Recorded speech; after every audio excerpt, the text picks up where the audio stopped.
హైదరాబాద్ అభివృద్ధిపై విపక్షాలకు చిత్తశుద్ధి లేదని ఆరోపించారు సీఎం రేవంత్ రెడ్డి. మూసీ పునరుజ్జీవనకు పదే పదే అడ్డుపడుతున్నారని ఎద్దేవా చేశారు. విపక్షాలకు దమ్ముంటే చర్చకు రావాలని సవాల్ విసిరారు.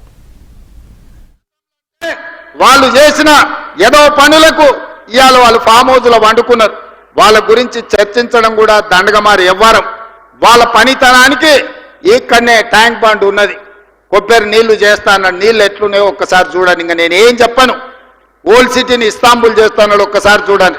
కరీంనగర్నేమో న్యూయార్క్ చేస్తా అన్నాడు. వరంగల్లోనేమో లండన్ ఏదో చేస్తా అన్నాడు. ఆయన ఏవి కాదు, ఏ నగరాన్ని ఏది ఉంచాడంట ఆయన. అన్నిటినీ ఎక్కడ కింద మీద చేస్తా అన్నాడు.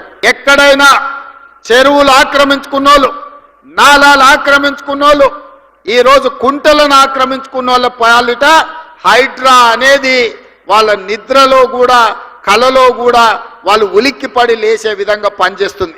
హైడ్రా మీ ఆస్తుల దగ్గరికి రాలే, మీ అనుమతులున్న నిర్మాణాలు కూలగొట్టలే, అక్రమంగా చెరువుల్లో అదేవిధంగా కుంటలలో అదేవిధంగా నాలాలు ఆక్రమించుకొని హైదరాబాదు నగరాన్ని అభివృద్ధిని అడ్డుకొని దెబ్బతీసి ఈరోజు ఆ నీళ్లు రోడ్ల మీదకి వస్తుంటే వాటి ఆక్రమణలు తొలగించడానికి మాత్రమే హైడ్రా పనిచేస్తుంది. 25 ఏళ్ల నుంచి కిషన్ రెడ్డిని హైదరాబాద్ ప్రజలు భుజాల మీద మోసిరు. ఆయన మాత్రం మూసీ రివర్ డెవలప్మెంట్ ఫ్రంట్ వద్దు.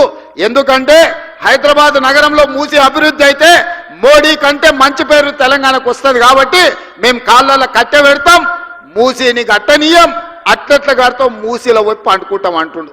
నువ్వు మూసీలో పండుకున్నా, మూసీలో మునిగి మీరు ఆత్మహత్య చేసుకున్నా ఇక్కడ ప్రజలు మిమ్మల్ని పట్టించుకోరు. కిషన్ రెడ్డి గారు, మీరు నిజంగానే మీకు చిత్తశుద్ధి ఉంటే మోడీ దగ్గరికి వెళ్ళి కేంద్ర ప్రభుత్వం నుంచి ఓ 25,000 కోట్ల రూపాయలు మూసీ రివర్ అభివృద్ధి కోసం నిధులు తీసుకురా.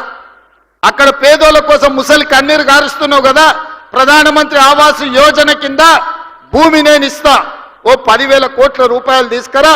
అద్భుతంగా పేదోళ్ళందరికీ మంచిగా అపార్ట్మెంట్స్ కట్టి ఇద్దాము.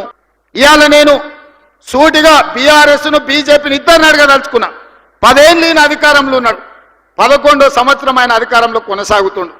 మీరు చేసిన దాని మీద చర్చ చేద్దాం, దానికి మేము సిద్ధం. పోనీ ఎట్లా చేస్తే బాగుంటుందో మీ పాలసీ డాక్యుమెంట్ మాకు ఇవ్వండి. బీఆర్ఎస్ 10 ఏళ్ళ అనుభవం చంద్రశేఖరరావు గారికి ఉంది.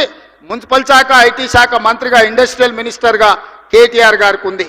తండ్రి కొడుకులు కలిసి ఒక ప్రణాళికను తయారు చేసి పాలసీ డాక్యుమెంట్ తెలంగాణ సమాజానికి చూపించండి.